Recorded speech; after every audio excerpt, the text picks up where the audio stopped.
మా ఊరి రుచులకు స్వాగతం. ఈరోజు మనం ప్రసాదం కోసం దధ్యోదనం ఎలా చేయాలో చూద్దాం. ముందుగా ఒక కుక్కర్ తీసుకుని 1 కప్పు రైస్ తీసుకుని శుభ్రంగా కడిగి 1 కప్పు రైస్కి 3 కప్పుల చొప్పున వాటర్ పోసుకుని స్టవ్ మీద పెట్టుకుని మీడియం ఫ్లేమ్లో 3 విజిల్స్ వచ్చేంత వరకు ఉడికించుకుని అన్నం తీసుకుని పక్కన పెట్టుకోవాలి. ఇలా ఉడికిన అన్నంని ఒక గరిటెతో ఇలా మెత్తగా మెదుపుకోవాలి. ఇలా మెదుపుకున్న అన్నంలో రుచికి సరిపడా సాల్ట్ వేసుకుని ఇంకొకసారి మొత్తం కలిసేలాగా కలుపుకోవాలి.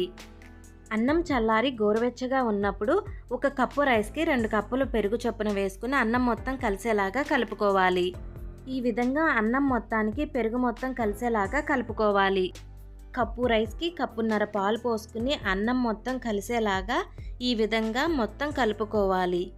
ఇప్పుడు తాలింపు కోసం బాండీ పెట్టుకుని దాంట్లో 1/2 టీ స్పూన్ ఆయిల్ వేసుకుని తాలింపు దినుసులు మొత్తం వేసుకుని తాలింపు మొత్తం వేగేలాగా వేపుకోవాలి. అల్లము పచ్చిమిర్చి చిన్న ముక్కలుగా కట్ చేసుకుని తాలింపులో వేసుకుని వేయించుకోవాలి. దాంట్లో చిటికెడు జీలకర్ర కొంచెం కరివేపాకు కూడా వేసుకుని ఒకసారి మరలా వేయించుకోవాలి. దీనిలోనే 1/2 టీ స్పూన్ మిరియాల పొడి 1/2 టీ స్పూన్ ఇంగువ వేసుకుని మొత్తం కలిసేలాగా కలుపుకోవాలి. చివరిగా కొంచెం కొత్తిమీర వేసుకుని తాలింపు మొత్తం వేయించుకోవాలి. ఇలా వేగిన తాలింపును తీసుకెళ్ళి మనం ముందుగా కలిపి పెట్టుకున్న పెరుగన్నంలో పోసుకొని మొత్తం కలిసేలాగా కలుపుకోవాలి.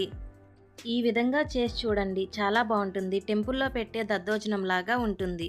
పాలు పోసుకోవటం వల్ల మన పూజ అయ్యేంత వరకు కూడా కొంచెం కూడా పులుపు రాకుండా చాలా బాగుంటుంది.